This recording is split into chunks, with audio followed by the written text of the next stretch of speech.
Manx Radio Sport.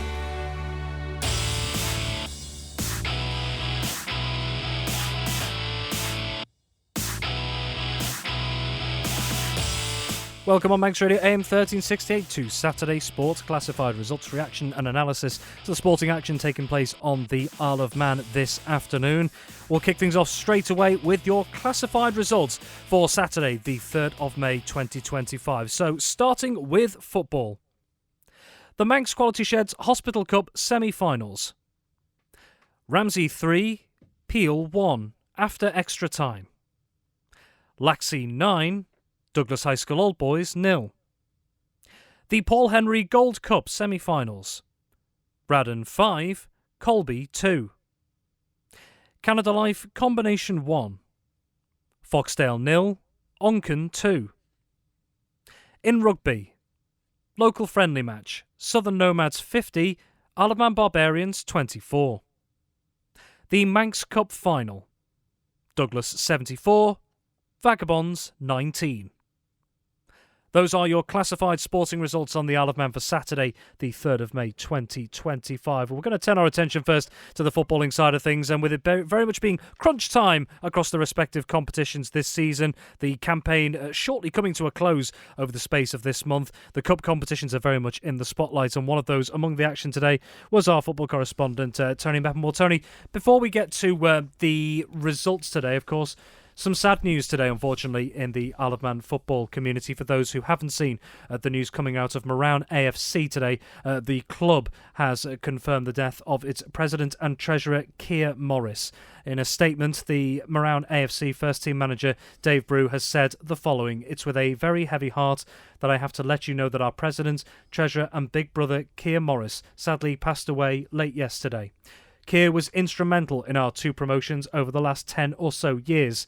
He changed the way we trained and the way we approach games. We were clear and by far the fittest team in the division, and that's down to him. The Bibs have not been the same these last 2 seasons without him. We still spoke at least twice a week about the club. He loved the club and it was in his heart to the end. We won't get a minute's silence, but we'll raise a glass or 2 at the dinner. Mo, I'm going to miss you, buddy." That's the tribute from Moran AFC first-team manager Dave Brew following the passing of Moran AFC president and treasurer Keir Morris. And Tony, Keir is someone that you've conversed with many times in your capacity with the Isle of Man FA over the years. A sad loss for Manx football. Absolutely. Many years I've known Keir. He first started all off when I got to know him was at St George's. He was marvellous down there, not only as a coach, but just his input into the club, because he had a wise head. He was very knowledgeable in football, in coaching, and it was just the whole sort of thing about him. He was an absolute gentleman, but could get his comments over the line of what he wanted from his players, what he wanted from his club. And I think it was a big loss when he left St George's, but he went to Moran and made new friends, and David Brew was probably his best friend there, and himself and David, stood together, for a long time, and just sort of pushed Moran on to where they are now, and incredible job that they did. And every game that I was down at Moran playing fields, Keir always came and spoke to you. He always had the time to just chat about Manx football, where it was going, and whenever he phoned, you'd always sort of sit down and listen to whatever he was saying. So yeah, it's a big loss. Doreen I know personally as well, that's his wife, and the 2 boys as well, both of them, Ali and Stuart, played for Moran, scored many goals in that club, and he had many happy occasions watching them score those all-important goals. So yeah, I'm pretty certain that when you look at the people around Moran Football Club, they'll sort of have a beer on him. There's no doubt about that, and we knew it was coming. Keir's not been well for quite a while now, and I just feel that everyone in Manx football who knew him, he's touched part of their lives, and let's just hope that the club can get over this. I'm sure they will. The family as well. At the moment, our thoughts on behalf of myself, but also the Isle of Man Football Association, and I would say the Isle of Man football fraternity that knew him. It's a sad loss, and our thoughts are with you all. And just actually looking today on social media, whilst I've been in here in Broadcasting House today, is the tributes coming from elsewhere, the likes of St George's, and also certain players as well I've seen out there as well, talking about the impact that they've had on their individual playing careers in Manx football or elsewhere as well. So it goes beyond his affiliations with just the likes of Moran and St George's. Yeah, and I think what a lot of it will be down to is actually a lot of Ireland players. Because, when you look at Chris Bass Jr., Johnny Myers, Sean Quay, Julian Ringham, Callum Morrissey, you could go on with the list of players that he's had coached and played parts of developing them into footballers. And then he's just been involved in most age bands. So I think it's rightly so that everyone sort of feels the pain that the family are probably going through now. And he's played a huge part in Manx football. Different eras. A lot of the players now won't know who Keir was, but certainly people at St George's who've been there for a long time, and Moran as well, will remember every little bit of him. And, credit to him. An absolute fantastic man. And I know people say a legend. He was a legend in those two clubs and a legend in Manx football. Absolutely. Well, there are tributes being paid to former Moran AFC president and treasurer Keir Morris following his passing late yesterday. Turning our attention then to the footballing action that's been taking place on the Isle of Man today. Much of the focus once again has been on cup competitions, specifically the semi-final stages of two competitions today, I should say three over the course of this weekend. The two of those today, the Manx Quality Sheds Hospital Cup semi-finals, two of those today, and one of the Paul Henry Gold Cup semi-finals taking place today. Tony, we'll start with the game that you were at today, one of the Paul Henry Gold Cup semi-finals, and that saw Division 2 and Woods Cup champions Braddon up against Colby, and Colby may be hoping for a bit of a cup set, if you like. I've heard the phrase used before, and seemed like a close game to start with, but just seemed to get away from them. Braddon just showing their quality in front of goal, particularly in the second half. They are through to another final and potentially on course for a treble this season. Braddon beating Colby by 5-2. Yeah, it wasn't a bad game, to be fair, and when it all started off, it was nice and tight, as you would expect, but it didn't take long for Jordan Edge to break the deadlock, because it was a good free kick on the goalkeeper's right-hand side, and he crossed it in, and Jordan Edge hit it superbly, sweet with his left foot, past the goalkeeper it went, and 1-0 to Colby after 7 minutes. And then 7 minutes later, Steve Collister thought he'd made it 2, because a good effort from him is always a threat, and he hit the bar. But unfortunately, it was one of those sort of lack of concentration things, and Liam Kane it was on the left-hand side, and he crossed the ball straight through, skipped the centre forward, but there was Nick Harvey on the half, just in between the sort of goal area and inside it, and he hit it well and past the goalkeeper it went to make it 1-1. And then unfortunately it looked like there was an infringement in the area from our distance anyway, and a penalty was awarded. And Dan Kinraid, the number 10, stepped up, and goalkeeper Jay Gandy went right-hand side, and Dan Kinraid went right the way through the middle. 2-1 it was to Braddon at 19 minutes. Carl Hickey had a really good shot. It looked as if it was going to go into the back of the net, but what a super save by Freddie Quilliam to keep it at 2-1 to Braddon on 33 minutes. But in the second half, it just went absolutely mental, because within 9 minutes, it was 3-1. And this time, it was Mark O'Neill inside the penalty area. He just dummied the centre-back, played a nice ball through to Joe Burrows, and he finished it off to make it 3-1. 2 minutes later, the fourth was in, and Ben Long did some really good work on the right-hand side inside the penalty area.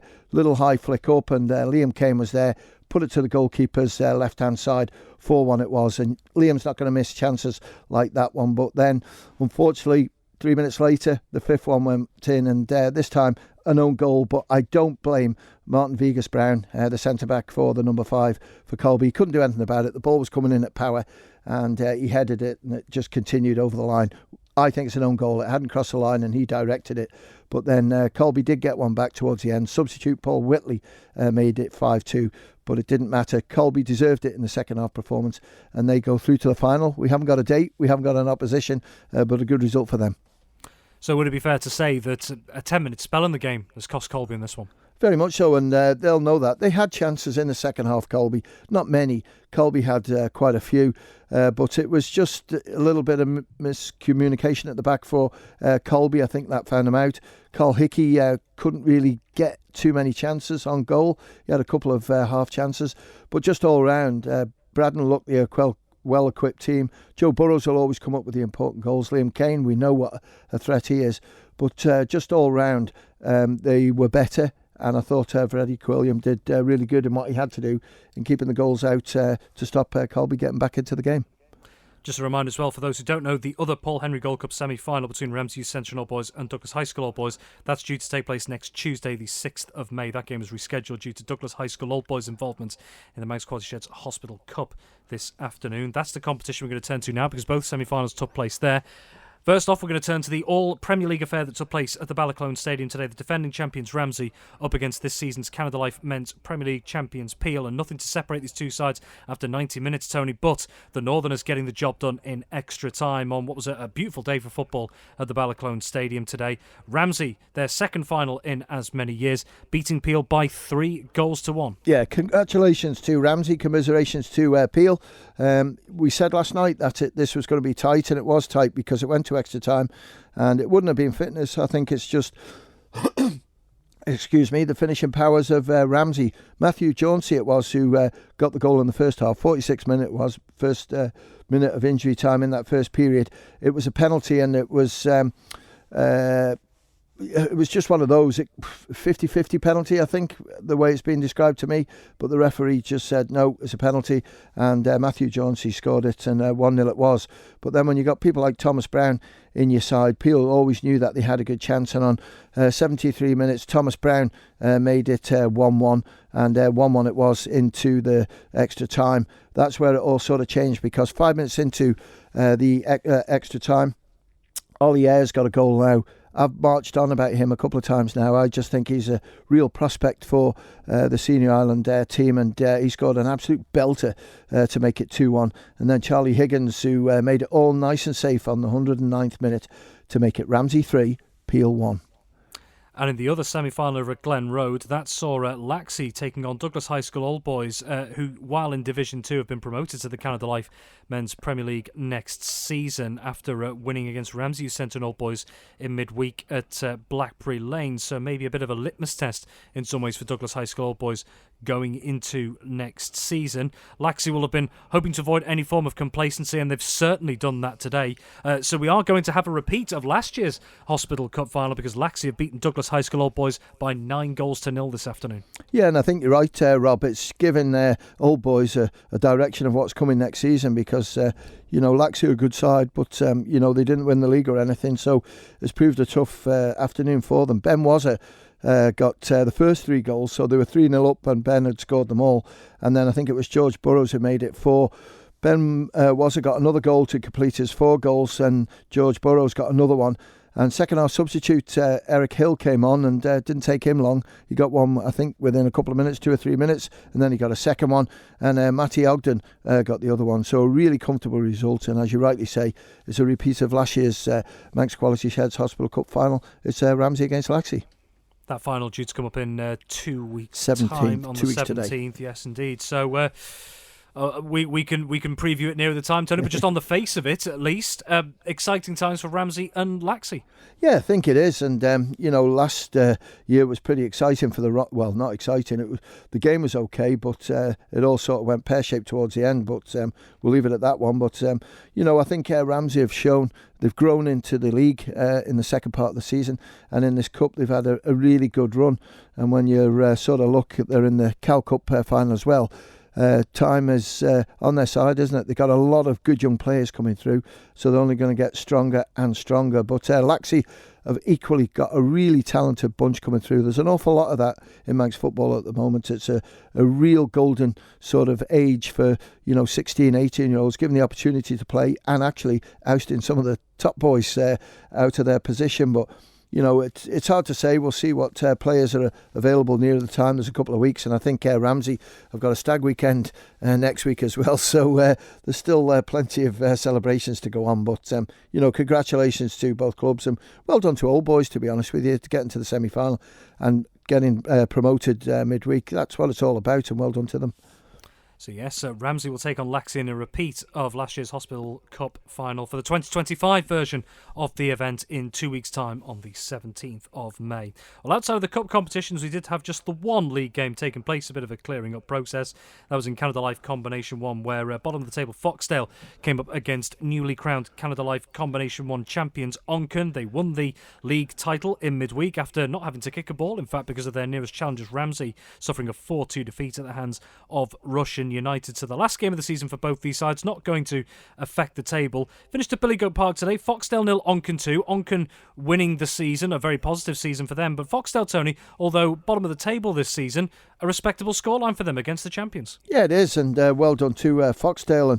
And pitch was in good condition. Every pitch now is starting to grow, and it was Tom Lancaster with a brace with the 2 goals for Onken. And congratulations to them. I know midweek might have put a little bit of a dampener on it, but it made them go into this game a lot more relaxed because it didn't matter what happened in it. So I know the boys are probably up the Manx Arms now, just having a few beers, and rightly so as well. And Braddon will be as well, because both teams, Onken's championship win in Combination 1 and Braddon's championship win in Division 2, both trophies were presented today.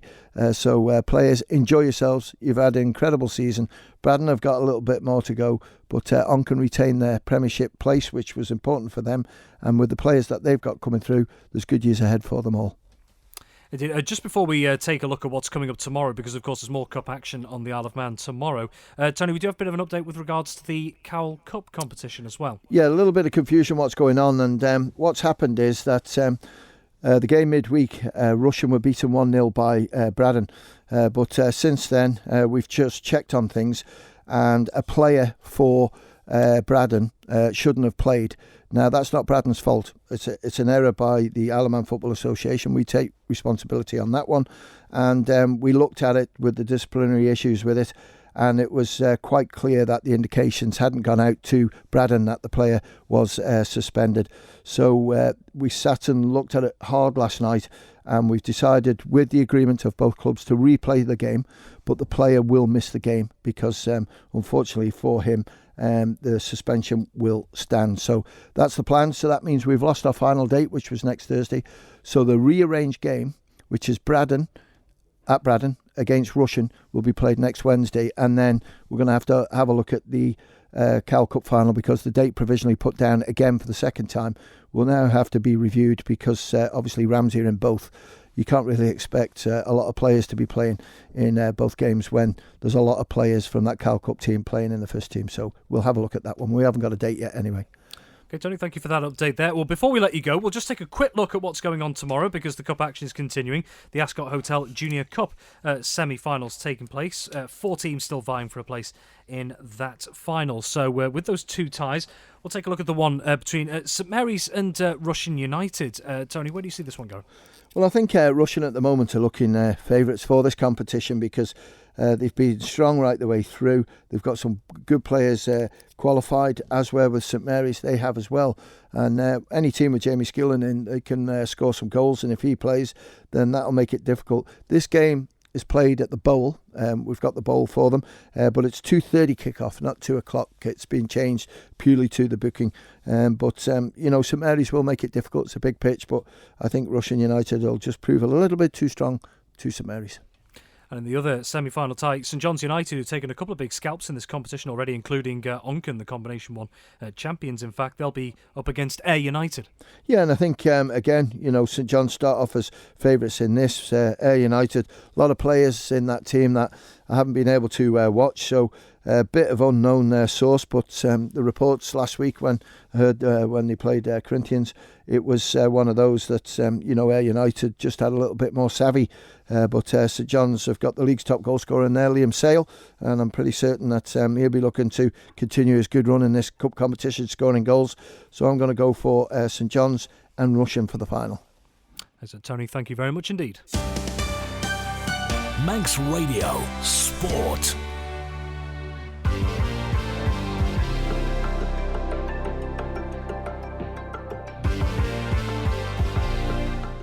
Turning our attention to rugby, it has been a busy afternoon at Ballafletcher for the big finale to the 2025 season, including the highlight of the weekend, the Manx Cup final between Douglas and Vagabonds. That, the main event around a number of activities taking place at Ballafletcher today to sign off the current rugby campaign. To go through everything with us, as always, is our rugby correspondent, Dave Christian. Well, Dave, let's start with the big one, the Manx Cup final between Douglas and Vagabonds. Douglas looking to retain their title up against Vagabonds, and they've managed to do that today, haven't they? Yeah, final score 74-19. It sounds a little bit one-sided. I guess probably on balance it was, but that not totally unexpected given that Douglas are the dominant side right now. They went into the lead first 5 minutes. It was Kyle Martin with the first of his two first half tries. And we thought, okay, business as usual, going to be a big score this afternoon. But to Vagabond's credit, they scored pretty much straight away. Afterwards, there was an attempted charge down of a kick, and somebody got a hold of it from the Douglas side as Vagabonds were trying to make the kick. And the ball could have bounced anywhere, and unfortunately it bounced, for Douglas at least, it bounced behind their backline. Vagabonds quickest to react, trucked it up to the other end, and Matty Jones managed to squeeze over for the try. Dan Bonwick converted that, and with sort of 8 minutes or so on the clock, Vagabonds were actually in the lead 7-5. But from that point onwards, it was pretty much one-way traffic. Mark Oldfield went over for Douglas, Nathan Robson, the skipper Blake Snell with a big run, about 40 metres on his own. Harry Hewson went in, James Ross went in. And while all that was happening, Nathan Robson added 4 conversions as well. And by half-time, Douglas were 43-7 ahead. It was looking unlikely Vagabonds were going to hit back too quickly, and fair play, they didn't. Mark Oldfield went in for his second of the game. Adam Convig went in for his first try for Douglas. While all that was happening, though, Vagons got down the other end, and they had a driving line out, 5 metres out. The drive came, inched towards the line, and Matty Jones just squeezed off the back for his second of the game. Back down to the other end, though, and it was more business for Douglas. Prop forward Rich Bell, he scored twice, which was great for him because he set up Douglas's first 2 tries in the first half. So a great all-round game from the big prop. And Brendan Kelly went over. He came on as a late replacement for Nathan Robson. He picked up a try as well. And to be fair to Vagabonds, they kept plugging away. They got their reward. Set back move. Cam Finley sliced through the Douglas line, and he ran 40 metres to score under the post. Added the conversion himself. But by that stage, it was all over, bar the shouting. There was plenty of that afterwards, and Douglas worthy champions.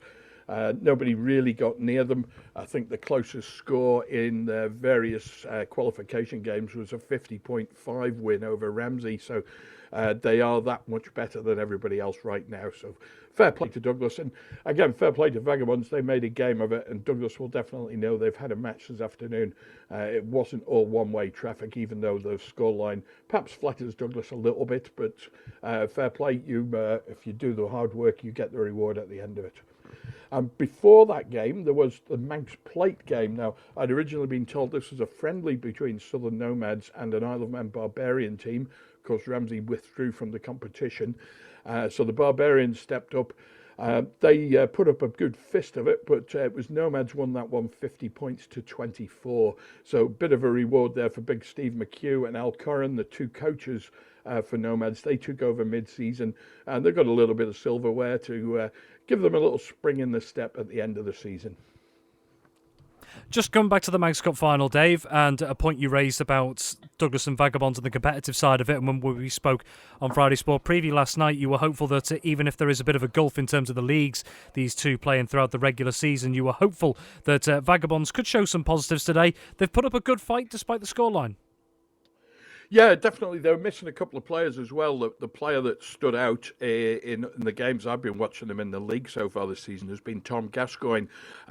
He's a police officer, so I think his shifts might have coincided at the wrong time. But Tom not playing today, that would have weakened them a little bit in the back row. But, you know, there is a big gulf in the playing levels. Douglas at level 6, Vagabonds at level 9. Doesn't sound like it's that much, but the effort and commitment required from the players at that level 6 is so much harder than it is down at 9.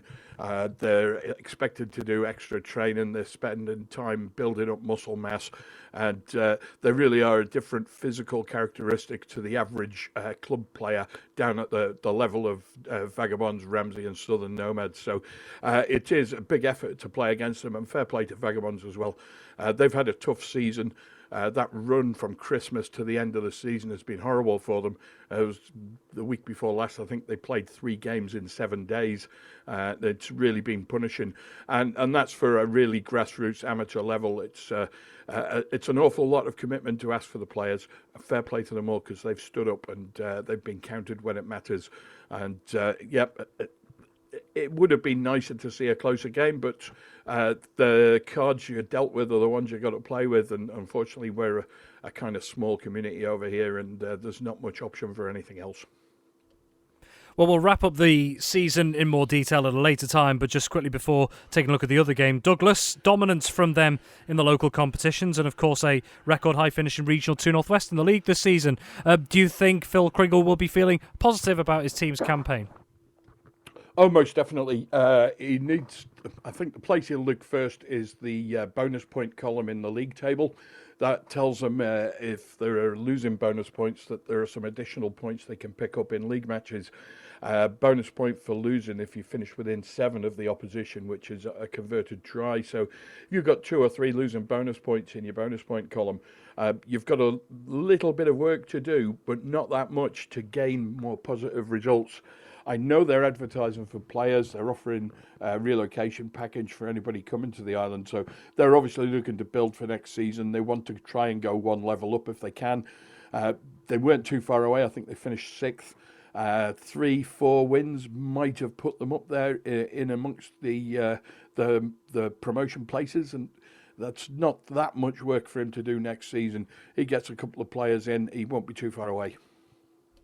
And just finally, before we let you go, on the Manx Plate final, as it turned out to be, I know when we spoke about this last night, it was still a bit up in the air as to whether it be a friendly or a competitive game, but Southern Nomads beating an Isle of Man Barbarian Sires by 50 points to 24. As you pointed out before, there'll be a nice little positive to add to the end of the Nomads campaign. Yeah, I mean, they had their Cheshire final and they were completely outgunned by Port Sunlight, and that was a team that they'd beaten in the qualification stages. I know they were very disappointed at the end, and I think Sunlight were 34-0 up at half-time. But Port Sunlight had seen Nomads play. They'd had a home defeat in the qualifying competition. They knew what they had to do to beat them, and that was keep the ball away from the Nomads' backline. They did that, and the Port Sunlight forwards just smacked into them time and time and time again and ground them away, and a 34-0 half-time lead was pretty much unassailable. Take the second half in isolation. Douglas outscored Southern Nomads outscored Port Sunlight in that second half in that Cheshire final, and they managed to get the ball to the back line. All the points come through the backs, and I think Sunlight had just put that much more effort in the first half, and maybe they were a little more sluggish around the pitch. But that will have been a great boost for Nomads. I was there for that, and I know that the squad and the supporters that travelled had a great day out there at Chester Rugby Club. Coming back here and picking up the Manx Plate at the end of the season, that for Nomads will tell them they're the 3rd-ranked side on the island. I know Ramsey will have some words to say about that, but Ramsey withdrew from the competition, so you can't have your cake and eat it. So Nomads, I think, will be very, very pleased to pick up that Manx Plate. And next season, who knows? They've had a couple of players come in, Max Elwig, one of them, and chatting to the Nomads coaches.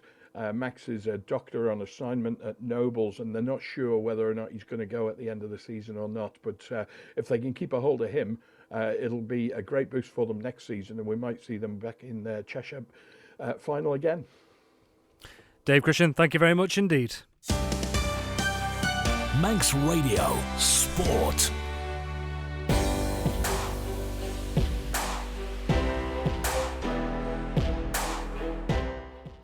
Well, elsewhere this afternoon, we have, of course, been seeing the second stage of this year's Isle of Man Steam Packet Youth and Junior Cycling Tour. For those who don't know, 3 stages of racing on both closed roads and a time trial on Douglas Promenade started things off last night, featuring some of the biggest upcoming talents in cycling from the Isle of Man, the UK and further afield. Well, today the focus was on the Ellerslie Road race around the Ellerslie circuit in the Braid areas and heading out towards the outskirts of the likes of Crosby and Glenvine. So we'll take a quick look through some of those results from today. So starting with the youth categories, taking a look at the Youth E-Boys side of things, Samuel Davis took victory for Kirklees Cycling Academy ahead of Finlay Smith of North Cheshire Clarion in second. Completing the podium was Team RL 360 Isle of Man's Charlie Maiden, one of 5 Team RL 360 riders making up that category as well. So Charlie Maiden in on the podium there. Elsewhere in the Youth E-Girls category, just the 4 riders in there. It was Betty Slightholme taking the victory for Clifton CC ahead of Sky Stewart of Stepping Staines Youth Cycling Club, and completing the podium, Heather Brighouse of North Cheshire Clarion as well. Taking a look to the Youth D Boys category, Ilkeston Cycle Club topped the standings there. Lorcan Lamont completing the course in 2 minutes and 59 seconds, the only rider of that category to complete it in under 3 minutes. Team RL 360 Isle of Man did get themselves on the podium through Jensen Baglow, who finished second, 3 minutes and 3 seconds, and just 5 seconds further back, Mitch Stewart in third of Stepping Staines Youth Cycling Club. Looking elsewhere, the Youth D Girls category, there were 5 riders in this particular race. Taking the top spot was Megan Smith of North Cheshire Clarion in 3 minutes and 19 seconds. 3 minutes and 31 seconds in second was Zoe Martin of Royal Albert CC. Following that was Team RL 360 Isle of Man's Beatrice Brook getting on the podium. 2 other Team RL 360 riders, Adian Morgans in 4th and Theodora Gelling in 5th.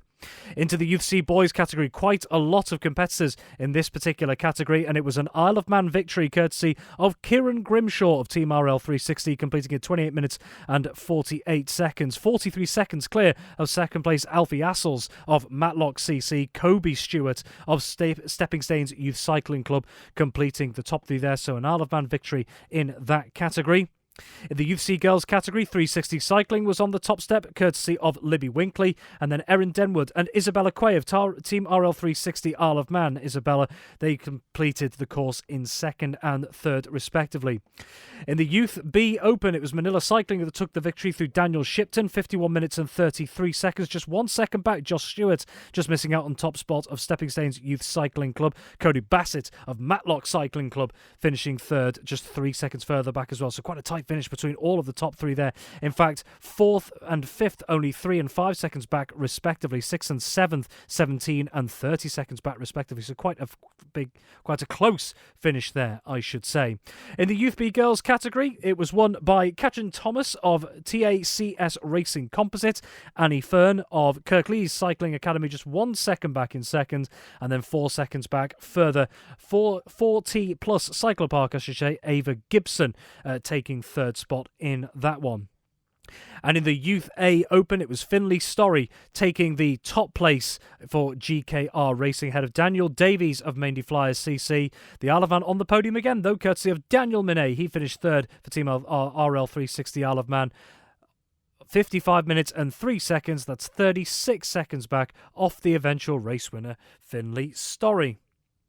Well, finally tonight, the bank holiday weekend, one of the Isle of Man's national hockey teams will have the chance to achieve glory in the England Hockey Championships.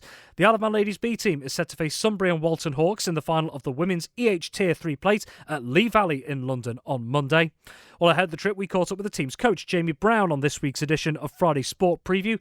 He explains how the squad is feeling ahead of the trip and what it means to them and Manx hockey as a whole. Before we get to the final itself, it's been a long old season for the national team as well as the domestic teams, because this started all the way back in October, starting out in the Tier 3 Knockout Championships, defeat in the opening round, meaning dropping into the Tier 3 plate. But ever since then, it seems like the team hasn't looked back. I mean, how's it kind of been for everyone, I guess, so far?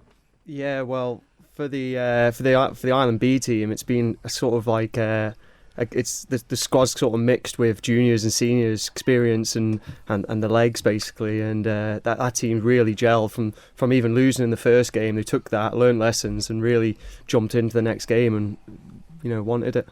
I think we've seen that in the last couple of years, not just the ladies set up in the national teams, but also the men's side of things, moving from one team to two. And it seems as in the men's B team to a certain extent as well, there has been that chance for players to develop and be exposed to a level of hockey that they may not otherwise get on the island as well. So just on what you said of the ladies' side, how valuable would this be to these players, not just this season, but going forward?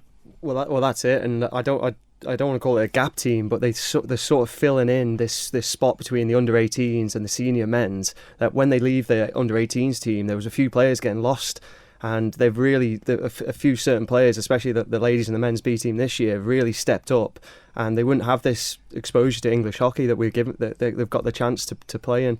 And this final for the girls at the weekend is going to be a great experience. I mean, we've done it with the Ireland team before, the men's first team, and it's just the experience to play at the Olympic Park, where like international hockey's played in London, is just a cracking experience, and they're going to love it. Absolutely, Lee Valley as well. It's hallowed ground, I guess, for hockey ever since the 2012 Olympics in London, of course. But not just for what other teams can do for yourselves in terms of providing players experience and, as we say, exposing players to a certain type of hockey they wouldn't have seen before. But what do you think this journey says, I suppose, about Isle of Man hockey showcasing itself against these other teams and the quality that these other teams are seeing and going, actually, these teams go really far into competitions. They've got a lot to offer.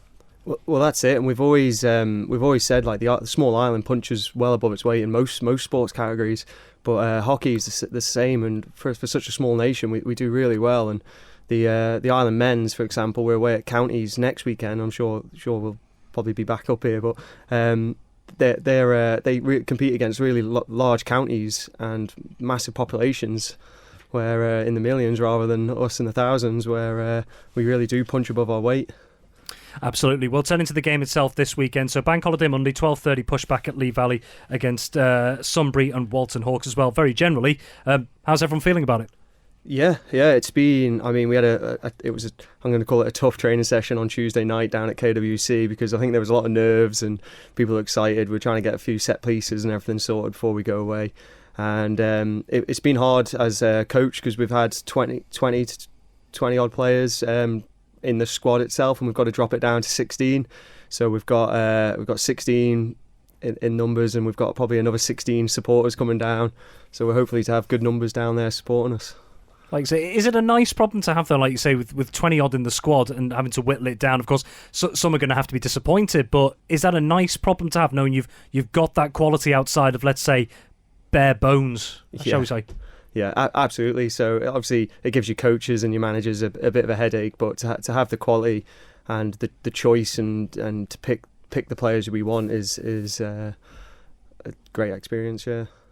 And just finally as well, I'm certainly not going to ask you to make any predictions or anything like that, but if you were to get things over the line this weekend, just what would it say about the efforts of yourself, the team, and Manx hockey in general if it was to be a successful trip? Yeah, I mean, there's a lot of work goes in. Luckily, I've got a good supporting team around me. My girlfriend Kim, she organises all the girls, make sure they turn up on time where they need to be, and we've got Sarah who does all the logistics, getting teams over here, going away, and even from the help and support from the MHA and the Hockey Umpires Association this year has been fantastic. They've supplied umpires to go away and travel with us at their cost, so it's been a really great experience for them, and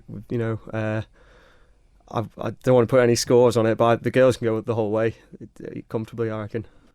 That's the Isle of Man Ladies B coach Jamie Brown ahead of the team's Tier 3 Women's Plate final against Sunbury and Walton Hawks at Lee Valley Hockey Centre in London on Monday. Pushback on the day, 12:30pm. And the Isle of Man Ladies B squad is as follows: Lucy Quine, Emma Corty, Evie Watterson, Macy Crellin, Ella Blakemore, Rachel Middleton, the captain Emily Middleton, Robin Stones, Emily Kelly, Eleanor Cayley, Morven Smith, Katie Eric, Millie DeGewer, Cara Ewell, Claude Agnelan and Jessica Birch, and we wish them all the very best of luck.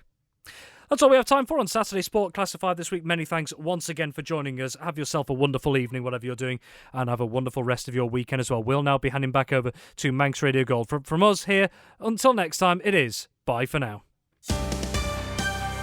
Manx Radio Sport.